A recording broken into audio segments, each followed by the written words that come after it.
આજે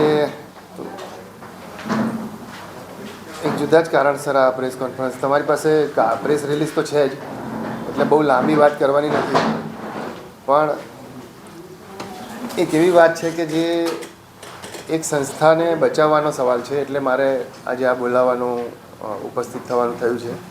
નશાબંધી મંડળ ગુજરાતમાં હું લગભગ 2021માં હું દાખલ થયો પ્રમુખ તરીકે, અને મેં મારો કાર્યભાર સંભાળ્યા પછી જે કંઈ પણ મેં નિર્ણયો લીધા અને જે કંઈ પણ વાતો થઈ અમારા બધા ટ્રસ્ટીઓ સાથે, એમાંથી એક આખું જમીનનું કૌભાંડ બહાર આવ્યું, 13 કરોડ રૂપિયાનું. એ જમીનનું કૌભાંડ વિશે આજે વાત નથી કરવી, પણ એ બધાને ગયા વખતે પણ મેં વાત કરેલી જ હતી. હવે આ બધા અમારા જે કર્મચારીઓ છે, જે અમારા હોસ્પિટલ જે નિયોજકો આપણે જેને કહીએ, જે લોકો ડિસ્ટ્રિક્ટ લેવલે નશામુક્તિનું કામ કરે છે, એ ડિસ્ટ્રિક્ટ લેવલે નશામુક્તિનું કામ કરનારા જે કર્મચારીઓ હતા, એમને કરસનદાસ સોનેરી, આપણા પૂર્વ મંત્રી, પછી અમારા જે કાર્યકારી પ્રમુખ એક અમારા મંત્રી લીલાબેન દેસાઈ હતા, પણ એમની તબિયત સારી નથી, એટલે મેં કાર્યકારી પ્રમુખ તરીકે મેં કીધું આપ થોડો વખત સંભાળો, એટલે એમણે એ ચાર્જ સંભાળ્યો. અને એક કેપી વાઘેલા છે, જેમણે આ બધું કાયદાના જાણકાર છે એવું એ કહે છે કે હું એડવોકેટ છું. એ ત્રણેય ભેગા થઈને હવે જે પણ કંઈ કર્યું એમાં એવું થયું કે એમણે સૌથી પહેલાં તો આ બધાને છૂટા કર્યા, એટલે મેં વિરોધ કર્યો. મેં કહ્યું જે લોકો આપણા માટે જ કામ કરે છે, જે લોકો આપણા કર્મચારીઓ છે, એ લોકોને તમે કેવી રીતે વિધાઉટ નોટિસ છૂટા કરેલા, એટલે એનો મારે વિરોધ હતો. પછી નાણાંના થોડા ગોટાળાના પ્રશ્નો હતા. હોસ્પિટલો અમારી જે ચાલે છે એ અત્યારે સરસ રીતે ચાલી રહી હતી, બધું જ બરાબર ચાલી રહ્યું હતું, પણ એમણે આવીને આ બધું કર્યું.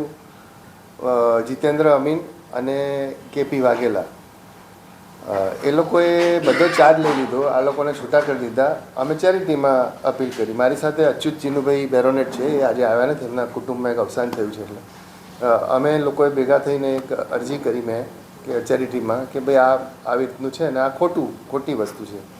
ચેરિટીનો એ જે ચુકાદો આવ્યો મેં આપની પાસે છે એ જોઈ લેજો. એમાં ચેરિટીમાં એ ચુકાદામાં એ લોકોએ અમને પહેલી મિટિંગ કરી અને મને સભ્ય તરીકે પણ દૂર કર્યો, પ્રમુખ તરીકે પણ દૂર કર્યો અને ટ્રસ્ટી તરીકે પણ દૂર કર્યો.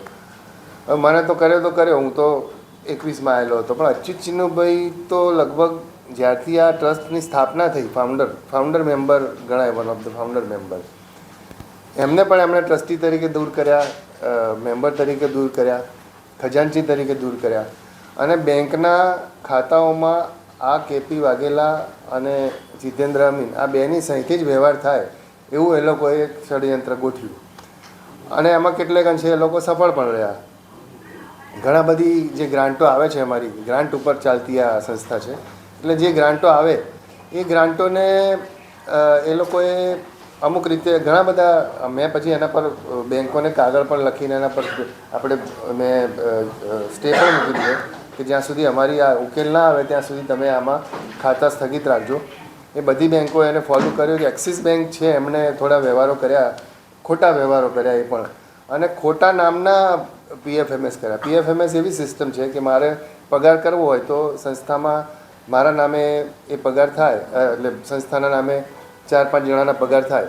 હવે એમાં ઇન્ડિવિજ્યુઅલ તમે કોઈના નામે પીએફએમએસ ન કરી શકો, અને કરી પણ શકો તો પગાર થઈ ગયા પછી એવા એવિડન્સ છે કે 5,000 રૂપિયાનો પગાર થયો આ વ્યક્તિનો, અને બીજે દિવસે એ વ્યક્તિના ખાતામાં પાછા 1,60,000 જમા થયા, એના કોઈ હિસાબો કશું જ છે નહીં.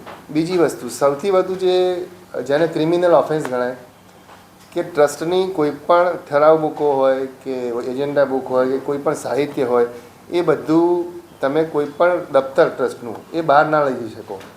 આ બધું દફતર એ જીતેન્દ્ર અમીન અને કેપી વાઘેલા એમના ઘરે લઈ ગયા, જેથી કરીને મારે સંસ્થામાં આવવું હોય અથવા મારે કંઈ નિર્ણય લેવો હોય કે મારે કંઈ પણ કરવું હોય તો મારી પાસે કોઈ પુરાવા આજની તારીખમાં પણ નથી.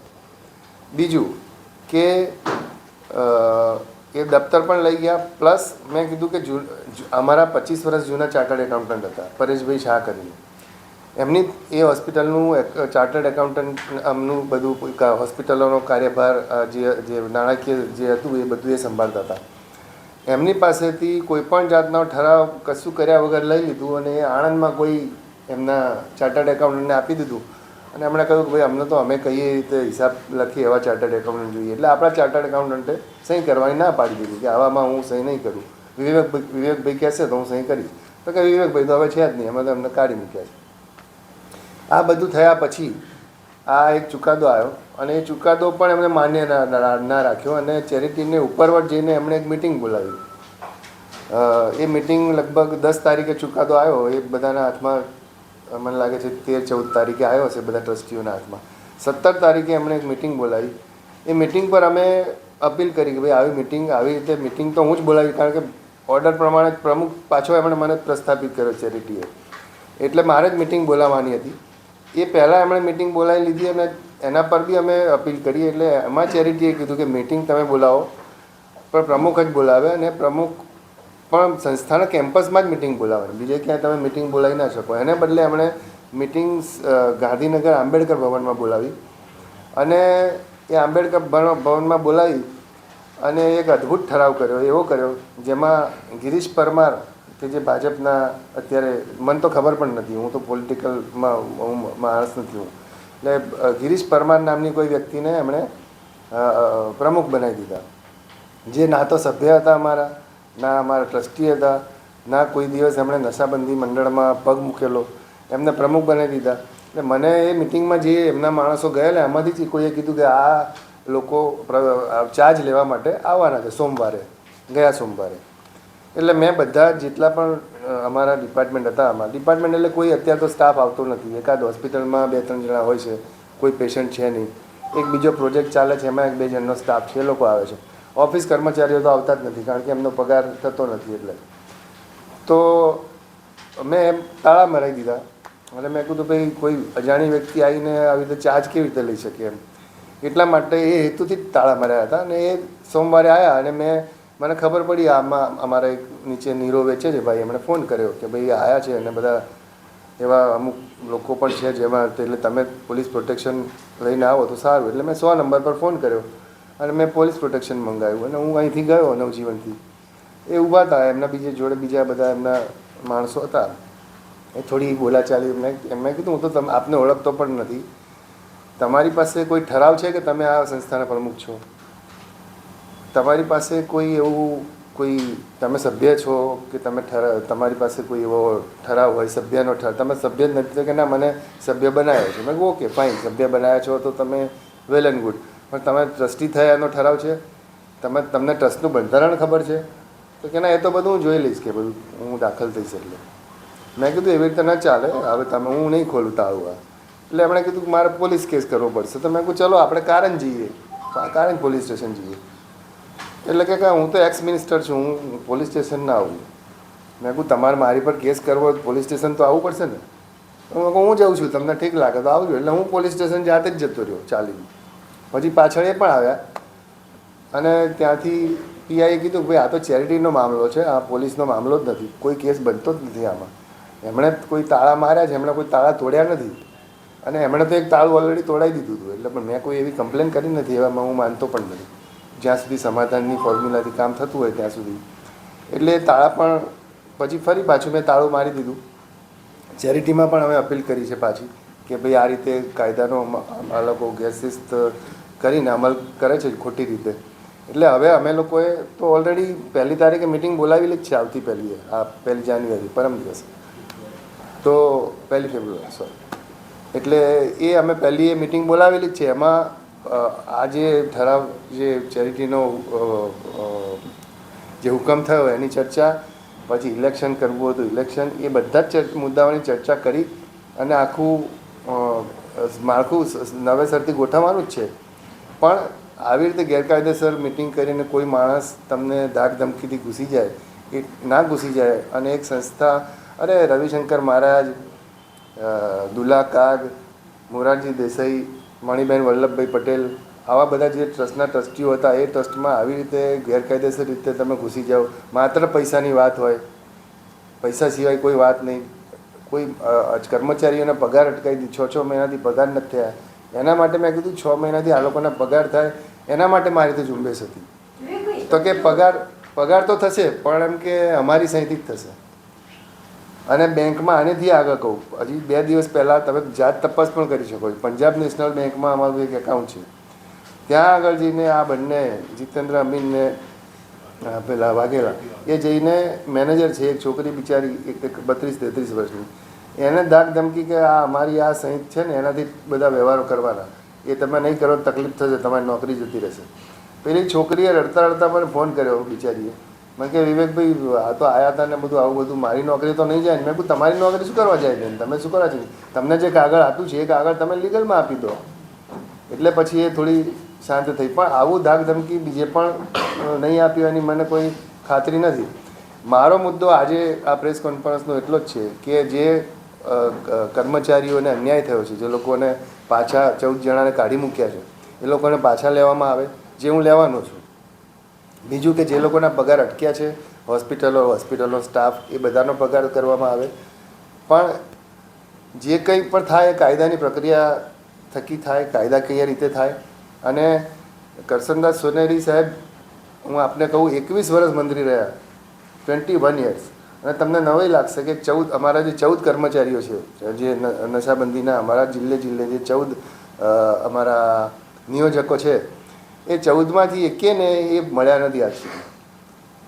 એમની સહીથી એમનો પગાર થયો છે. પગારે કેટલો? 2500 રૂપિયા. પેલા લોકો કઈ થાકી ગયા, સાહેબ 2500 રૂપિયામાં અમે, હવે ડાંગ જિલ્લો છે, એ અમારો એક રાકેશ પવાર કરીને કામ કરે છે, મને કેટલી વાર ફોન કરે, સાહેબ 2500 રૂપિયામાં હું પ્રોગ્રામ કરું, હું મારું પેટ્રોલનો ખર્ચો શું, મારું કેવી રીતે હું ચલાવું? તેમ છતાંય બિચારા કામ કરતા હતા, એમને એ લોકોએ કાઢી મૂક્યા. હવે આવા બધા જો કરીને એમ નજર માત્ર ને માત્ર પૈસા ઉપર જ નાણાકીય નજર હોય કે ભાઈ પૈસા છે, આપણે આ રાજ કરવું છે, આવી રીતે જો ધાક ધમકીથી ઘૂસી જવાની અથવા તો વહીવટ કરવાની પદ્ધતિ છે, એ પદ્ધતિ સામે મારો વાંધો છે. ને એ પદ્ધતિ જે રીતે એમણે આખી આ ગેરકાયદેસર મિટિંગ કરી, એ ગેરકાયદેસર મિટિંગમાં જે એમણે આ પ્રમુખ પદે આપ્યું, અને એ બધાનો વિરોધ. અને એ મને તો એવું થાય છે કે ભાજપના સિનિયર નેતાઓને પણ મારી વિનંતી છે કે જો આ એમના થકી આ વાત પહોંચે તો ગિરીશભાઈ પરમારને આ એમને ટોકે કે ભાઈ આવી રીતે કોઈ આ સિસ્ટમ ક્યારેય. મેં તો એમને એમ પણ પૂછ્યું, તમે સાહેબ મિનિસ્ટર હતા, તમે ચૂંટણી લડ્યા હતા કે વગર મિનિસ્ટર થયા હતા? એના ચૂંટણી તો હું લડ્યો હતો. મેં કહું તો પછી એના માટે પણ કંઈ પ્રોસેસ તો હોય ને. તો કે ના ટ્રસ્ટમાં એવું નથી હોતું. હવે જે માણસ બેઝિક જ સમજવા તૈયાર ના હોય એને હું બી શું દલીલ કરું? મેં કહું ઓકે સાહેબ, તમે કહો છો તમારી રીતે તમે કરો, મારે જે કરવું છે હું કરીશ. એટલે મને એવું થયું કે હું મીડિયા થકી અથવા હું પોલીસ કમ્પ્લેન પણ કરવાનો છું, જે ઠરાવ બુકોને બધું લઈ ગયા. આખી ઓફિસમાં કશું અત્યારે છે જ નહીં. ઓફિસને મેં તાળા માર્યા છે ખાલી એટલા માટે કે આ બિલ્ડિંગ પણ પાછું નીરા ઉત્કર્ષ કેન્દ્રનું છે. આ બિલ્ડિંગ આમનું નથી, કોર્પોરેશને નીરા ઉત્કર્ષ કેન્દ્રને આપ્યું છે. અને નીરા ઉત્કર્ષ કેન્દ્રમાં પણ હું ટ્રસ્ટી છું. નીરા ઉત્કર્ષ કેન્દ્રએ નશાબંધીને આ બિલ્ડિંગમાં ચલાવવા માટે ટોકન એક રેટ ભાડાએ આપેલું છે. એટલે ઓફિસ બંધ કરવી, તાળા મારવા એ મારા કોઈ સ્વભાવમાં નથી. પ્લસ એ લોકોને હેરાન કરવા એવો કોઈ સ્વભાવ નથી. પણ એક સારી સંસ્થા, જેમ મેં નામ લીધા, આવા લોકો આ સંસ્થામાં હતા, એ સંસ્થાનો વહીવટ સારી રીતે ચાલે એના માટે મારી આપને લોકો સુધી આ વાત પહોંચાડવાની વિનંતી છે. હવે જેને સવાલ કરવા હોય કરી શકે. મેં ચુકાદો તમને મોકલ્યો. ચુકાદામાં એવું છે કે હાજી, એ લોકોએ ચુકાદામાં એવું છે કે જે એ લોકોએ મિટિંગ કરીને અમને હટાયા હતા, એ મિટિંગ કરીને જે મને ટ્રસ્ટી તરીકે હટાયા અને નાણાકીય વ્યવહાર જે હું મારી સહીથી ના થાય એ બધું જે કર્યું, એનો કોર્ટે એમ કહ્યું, બ્રીફમાં આપને કહું છું કે એક તો જે તમે આ ઠરાવ કર્યો છે એ ઠરાવને સ્થગિત રદ બાતલ ગણવામાં આવે છે અને જે જૂના પ્રમુખ છે એ પ્રમુખ તરીકે એ ચાલુ રહેશે. અને બીજો ઠરાવ કે જે જૂના એકાઉન્ટ પે પદ્ધતિથી જે ચાલતું હતું, જે સંયોગથી ચાલતા હતા મારા અચ્યુતબેન અને લીલાબેનના, એ સંયોગથી જ આ પગાર થશે. આટલો એક ચુકાદો છે જે અમારા માટે પૂરતો છે. બીજું આમાં કંઈ ઇસ્યુ હતો જી. આમાં છે ને, હા હું કહું તમને, આ હાજી એમાંથી ઊંચા પદ થઈ જાય, કેટલા કરોડની ગ્રાન્ટ મળે છે અને કેટલા કરોડની ઊંચા પદ થઈ જાય. અને આ સંદર્ભે સરકાર તો રજૂઆત કરી છે રાજ્ય સરકારને. આમાં એવું છે 11 લાખની આપણને રાજ્ય સરકારની ગ્રાન્ટ મળે છે અને બીજી જે એમાંથી આપણા પગારો થાય છે આ નિયોજકોના, જેને એ લોકોએ કાઢી મૂક્યા. બરાબર. બીજું કે જે બીજી ગ્રાન્ટ મળે છે ને એ અમારી 5 હોસ્પિટલો છે. એક અમદાવાદ, સુરત, વિરનગર, નડિયાદ પાસે નડિયાદમાં છે એક સેન્ટર અમારું મૌધાનું, અને 5મું અમદાવાદ. એટલે આ 5 સેન્ટર, પાલનપુર, સોરી, 5 સેન્ટરોમાંની ગ્રાન્ટ હોય છે. એ ગ્રાન્ટ બેઝ એ એના કાર્યક્રમો ચાલે છે. ગ્રાન્ટ બેઝ જ એ છે. એટલે લગભગ 20-25 લાખની ગ્રાન્ટ આવે દર વર્ષે જુદા જુદા ફેઝમાં. અને એ ગ્રાન્ટ આવે એમાંથી એ લોકો જે બધી નશામુક્તિની જે પ્રવૃત્તિ કરે, ધારો કે અમારા નિયોજકો જાય કોઈ ગામમાં અને એમને એવું લાગે કે આ પેશન્ટ છે એ અમારાથી કાઉન્સેલિંગથી સાજો નહીં થાય, તો એને રેકમેન્ડ કરે કે તમે નજીકમાં પાલનપુરની હોસ્પિટલ છે એમાં તમે દાખલ થઈ જાઓ. એટલે એ રીતે આ હોસ્પિટલ, નિયોજક, એ બે વચ્ચેનો સેતુ. અને અમે તો અહીંયા બેઠા બેઠા અત્યાર સુધી કંઈ કર્યું જ નથી. અમારી ગ્રાન્ટ મળે છે એમાંથી તમે એક પેરેગ્રાફમાં એવું લખ્યું છે કે એનો ગેરઉપયોગ થાય છે. કેટલા લાખનું કે કેટલા કરોડનું કૌભાંડ આચરવામાં આવ્યું છે? આ મને જ્યાં સુધી મારી ગણતરી છે ત્યાં સુધી એક અમારા સિનિયર એક ક્લાર્ક હતો, હરવદન પરમાર કરીને. હરવદન પરમાર એવો વ્યક્તિ હતો કે જેણે કરસનદાસ સોનેરી સાથે મળી અને એવું એક રચેલું કે ભાઈ જેટલી ગ્રાન્ટો આવે હોસ્પિટલની, માની લો 20 લાખ ગ્રાન્ટ આવી. હવે 20 લાખ ગ્રાન્ટ આવે ને તો એ 20 લાખ ગ્રાન્ટ તાત્કાલિક તો આવે નહીં. એટલે જાન્યુઆરી મહિનાની ગ્રાન્ટ હોય એ માર્ચમાં આવે. તો જાન્યુઆરીથી માર્ચ કેવી રીતે આ લોકો હોસ્પિટલ ચલાવે ને હોસ્પિટલના લોકોના કાઉન્સિલરોના કે ડૉક્ટરોના બધા પગાર કરે. એટલે એ લોકો નશાબંધી મંડળ પાસે, એટલે અમને એમ કે તમે આટલા 20 લાખ રૂપિયા લોન આપો ને લોન તરીકે. એ લોન તરીકે આપીએ. એટલે લોન તરીકે આ લોકોએ આપ્યા હોય. એ લોન તરીકે આપ્યા હોય પછી જ્યારે આ લોકોની ગ્રાન્ટ આવે ત્યારે એ લોકો 20 લાખ રૂપિયા પાછા આપે. એ પાછા એ લોકો કોઈ પણ રીતે એને લે નહીં, અથવા તો લે તો એવી રીતે લે કે પછી એવા ઠરાવો પણ છે. હું તમને ડિટેલમાં જોઈતા હોય તો બધા ઠરાવો અમે ચેરિટીમાં રજૂ પણ કરેલા છે. જી જી. ઓછામાં ઓછા 20 થી 25 કરોડ રૂપિયાની ઉચાપત થઈ છે. જી જી.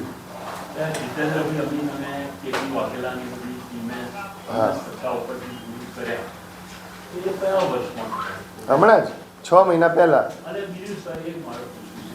હવે આ સંસ્થામાં આવા ડિસ્પ્યુટ થયા, અત્યારે તમે દાખલા તરીકે કોઈ પણ કરીને એની નિરાકરણ આવશો. જી. હવે ભવિષ્યમાં એનું કોઈ ગેરંટી નથી કે આજે સોલ્યુશન થયું. આ સંસ્થાનો વહીવટ ચેરિટી કમિશનર કે કોઈ બીજી રીતે થઈ શકે એવું તમારું કોઈ આયોજન છે? હું તો પૂરેપૂરો તૈયાર છું. મેં તો કહ્યું છે કે ભાઈ સરકાર આને લઈ લે તો સારામાં સારું. હું તો અત્યારે પણ કહું છું આપની સમક્ષ કે કોઈક સારી વ્યક્તિ સરકાર જ નિમણૂક કરે કે ભાઈ આ 10 જણા વહીવટ કરશે. મને કોઈ વાંધો નથી.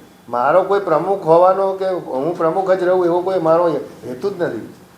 આનો હેતુ એ છે કે ભાઈ આ જે સારા લોકો છે એ લોકોનો પગાર થાય. જે લોકો બિચારા સફર, અમુકને તો સાહેબ એવું થયું છે 10 દિવસ જ બાકી હતા અને કાઢી મૂક્યા.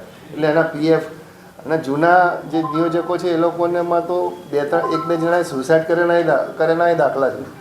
આ જ કારણસર.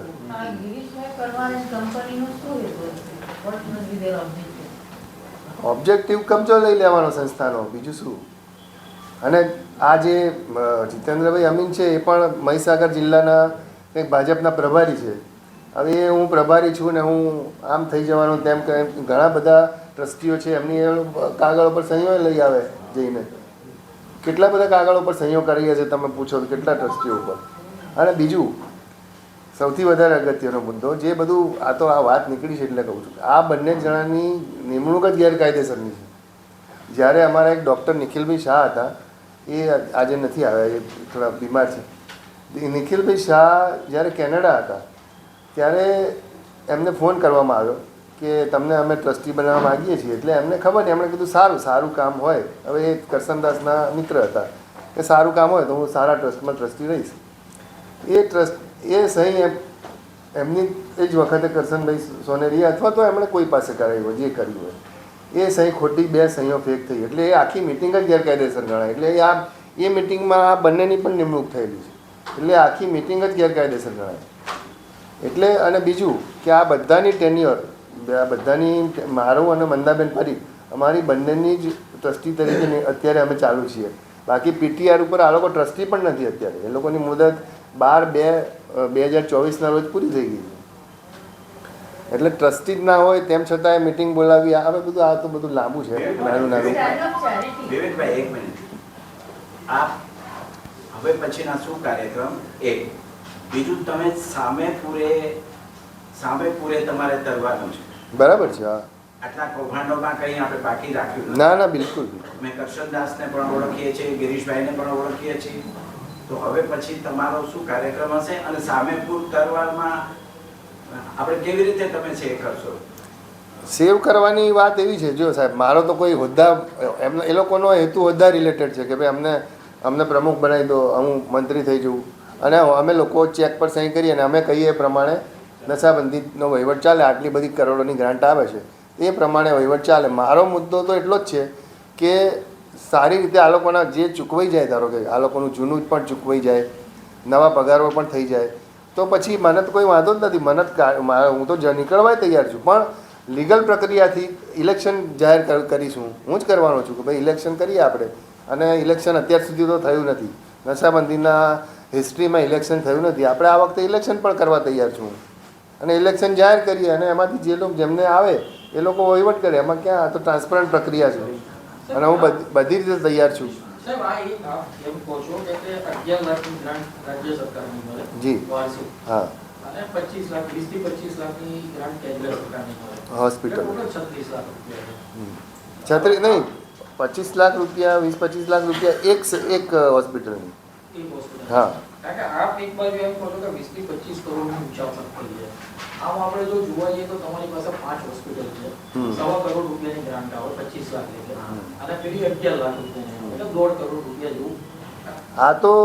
આ તો કેવું છે કે હું તમને ગણાવું છું 98ની સાલથી, 98થી ગણાવું છું.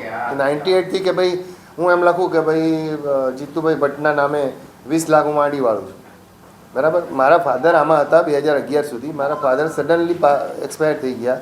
એ પછી જ આ ગોટાળો શરૂ થયો અને એ પછી જે 5 લાખ 7 લાખ માંડી વળાતા હતા ને એ રકમ 90 લાખે પહોંચેલી છે કે 90 લાખ રૂપિયા માંડી વળવામાં આવે છે. એ શેના મારી વાળવાના? હું તમને એ જ તો મારો સવાલ છે ભાઈ, અને એનો જવાબ એમની પાસે નથી. બેઝિકલી તમે ચેરિટી કમિશનરે બી તમારી કાર્યક્રમમાં ચુકાદો કર્યો. જી જી. આપની પાસે સીએ પણ છે. જી. બરાબર છે. આપના એકાઉન્ટ્સ બી ઓડિટ થાય છે. બિલકુલ. 90 લાખ હોય કે 25 લાખ હોય કે 7 લાખ હોય, એટલે જ્યારે તમે માડી વાળો તો એનું કોઈ રીઝન તો હોય ને ચોપડા ઉપર.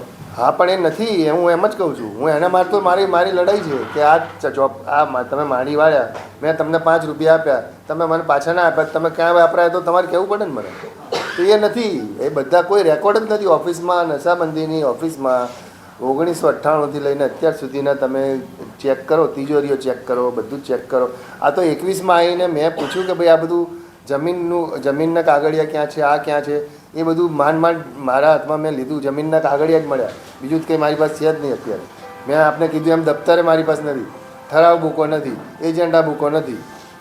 હવે હું 1લી તારીખે જે મિટિંગ કરીશ એમાં મારે નવી એજન્ડા બુક અને ઠરાવ બુકોથી મારી શરૂઆત કરવાની.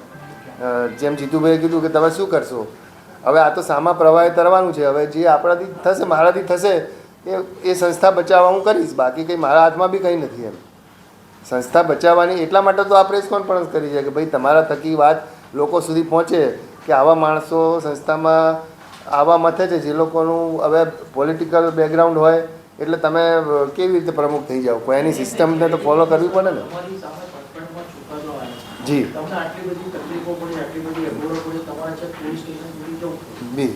કારણના પોલીસ સ્ટેશનના પીઆઈએ તમને જે કંઈ સલાહ સૂચનો આપ્યા એ ઓકે. તમે આની પછી કોઈ રજૂઆત સરકારમાં કાયદા મંત્રીને કે મુખ્યમંત્રીને કે એવી કોઈ કરી છે ખરી? ના, બસ આ તો 2 દિવસ પહેલાંની જ વાત છે. પણ હવે પાછી અમારી 1લી તારીખે, હા બિલકુલ કરવાના. 1લી તારીખે અમારી મિટિંગ છે. એ મિટિંગમાં જો કોઈ વિઘ્ન નહીં આવે, જો આ લોકો કોઈ તોફાન નહીં કરે અથવા તો થશે તો બી પોલીસ પ્રોટેક્શન હેઠળ જ અમે મિટિંગ કરવાના છે. અને એમાં બી કાયદેસર જ જે કરવાનું છે કાર્યવાહી કરવાની છે. અને એમાં બી મિટિંગનો એજન્ડા બી મેં અહીંયા છે, કોઈને જોવો હોય તો એ એજન્ડામાં હું વાંચું છું નશાબંધી મંડળ ગુજરાતના ટ્રસ્ટીઓની અગત્યની મિટિંગ 1/2/25ને શનિવારના રોજ બપોરે 12 કલાકે નશાબંધી મંડળ ગુજરાતના કાર્યાલય ખાતે રાખવામાં આવી છે. આ મિટિંગમાં નીચેની બાબતો અંગે ચર્ચા કરવામાં આવશે. ચેરિટી કમિશનર દ્વારા 10/1/25ના હુકમના અમલ અંગેનો નિર્ણય કરવા બાબત અને બીજું પ્રમુખશ્રીની મંજૂરીથી થાય તે બીજો કોઈ એજન્ડા જ નથી. અચ્છા, બે દિવસથી તમારી કલ્પનામાં જે ચુકાદો 10/1/2025 થી હા. આપની કલ્પનામાં આજે 29 આજે 29 તારીખ હા.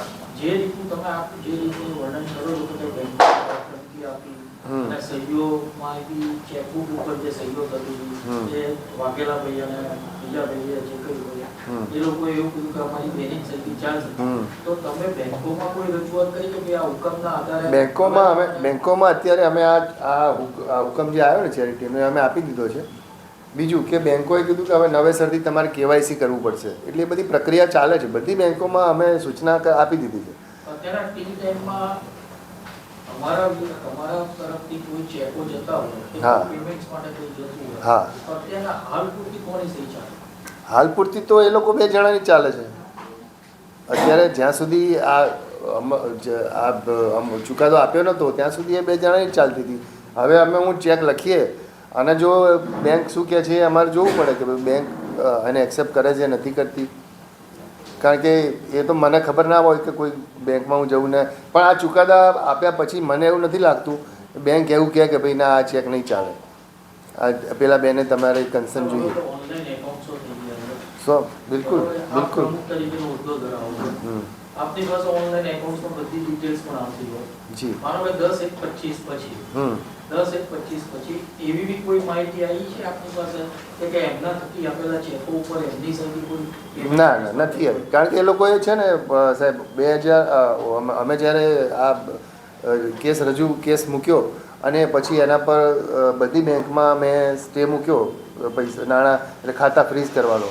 એ પછી એક વખત સ્ટેટ બેંકમાંથી 10 લાખનો વ્યવહાર થયો છે. 10 થી 19 જૂનની વચ્ચે 15 લાખ રૂપિયા ઉપડ્યા છે. એ આ લોકોએ પગાર જ કર્યો છે, એમાં હું ના નથી પાડતો. બીજા જે ગોટાળો હું કહું છું ને એ આ જે અમારું એક પ્રોજેક્ટ ચાલે છે એમાં એક્સિસ બેંકમાં એક અમારું ખાતું છે. એક્સિસ બેંકમાંથી જે PFMSની પ્રક્રિયા થાય છે એમાં એ પ્રોજેક્ટમાં લગભગ 17-18 લાખ રૂપિયા એમાંથી ગયા છે. એ સિવાય બીજી બેંકોએ તો ના જ પાડી કે ભાઈ અમે વ્યવહાર નહીં કરીએ જ્યાં સુધી તમારો ચુકાદો નહીં આવે ત્યાં સુધી. એટલે હવે અમે આપી દીધું છે.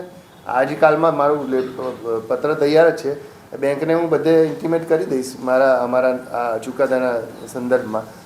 લેટર પણ તૈયાર છે, એ આપી દઉં અને પછી જે બેંક નિર્ણય લે તો અને ભેગા થઈને જે એ કહે કે ભાઈ ના ચેક પાસ અમે કરીએ છીએ તો એ રીતે અટકેલો જ છે. એને બેન અમારી જે લડાઈ છે મારી અત્યારે કે અમે ચેરિટીને પણ એટલા માટે કીધું હતું કે ઝડપી ચુકાદો આપો કારણ કે આ બધાના પગાર અટકેલા છે. હવે એ જ વસ્તુ પાછી આવીને ઊભી રહી કે ના અમારી સહીથી જ થવું જોઈએ. એટલે એ વાત હે 6 હવે સાહેબ 4-5 હોસ્પિટલો 5 હોસ્પિટલોમાં 20 ઓછામાં ઓછા 20 કર્મચારીઓ. એ 20 કર્મચારીઓના જે કંઈ પગાર હોય એ પ્લસ અમારા ઓફિસ કર્મચારીઓના જે પગાર 3 જ કર્મચારીઓ છે ઓફિસમાં. તો ક્લાર્ક છે ને એક પ્યુન છે ને એક એ. અને મારે એવું જે તમને એવું નથી એ રીતે નથી કહેતો પણ એ લોકોનું દિવાળી ના બગડે, એ લોકોના ઘરમાં પ્રોબ્લેમ ના થાય એટલા માટે થઈને મેં બીજી ટ્રસ્ટોમાં મારા પોતાના એકાઉન્ટમાંથી બીજા ટ્રસ્ટોના હું જ્યાં ટ્રસ્ટોમાં છું ત્યાં આવી અમુક ટ્રસ્ટોમાં આવી સુવિધા છે કે એ આર્થિક સહાય કરી શકે.